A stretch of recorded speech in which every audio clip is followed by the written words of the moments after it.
এক ব্যক্তি প্রচুর ইবাদত করত, আল্লাহ পাক তার ইবাদত করার জন্যে পাহাড়ের চূড়ায় একটা সুন্দর ব্যবস্থাও করে দিয়েছিলেন। সেখানে ডালিম গাছ হতো, ঝর্ণা আসতো, খাবারের কোনো অভাব নাই।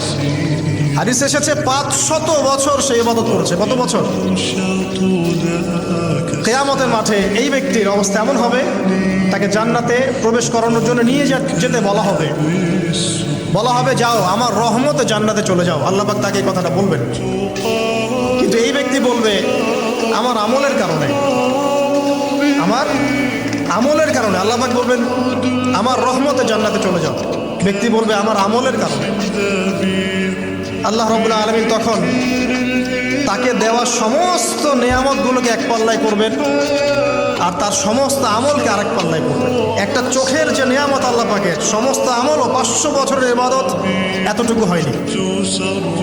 তারপর তাকে বলা হবে ওকে জাহান্নামে নিয়ে যাও। এবার জাহান্নামে যাওয়ার সময় সে বলবে আল্লাহ তোমার রহমতে আমাকে মাফ করবে। তখন আল্লাহ পাক তাকে আবার ডেকে নিয়ে আসবে, বলবেন যে তোমাকে যে আমি ইবাদত করার জায়গা করে দিয়েছিলাম, এটা কি তুমি নিজে করেছো না আমি করেছি? সে বলবে আপনি করেছেন।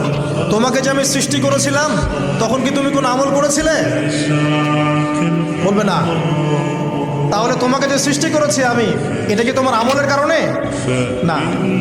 তোমাকে সারা দুনিয়াতে এত নিয়ামত দিয়েছি, এটা কি তোমার আমলের কারণে? সে বলবে না। তখন তাকে জান্নাতে প্রবেশ করানো হবে।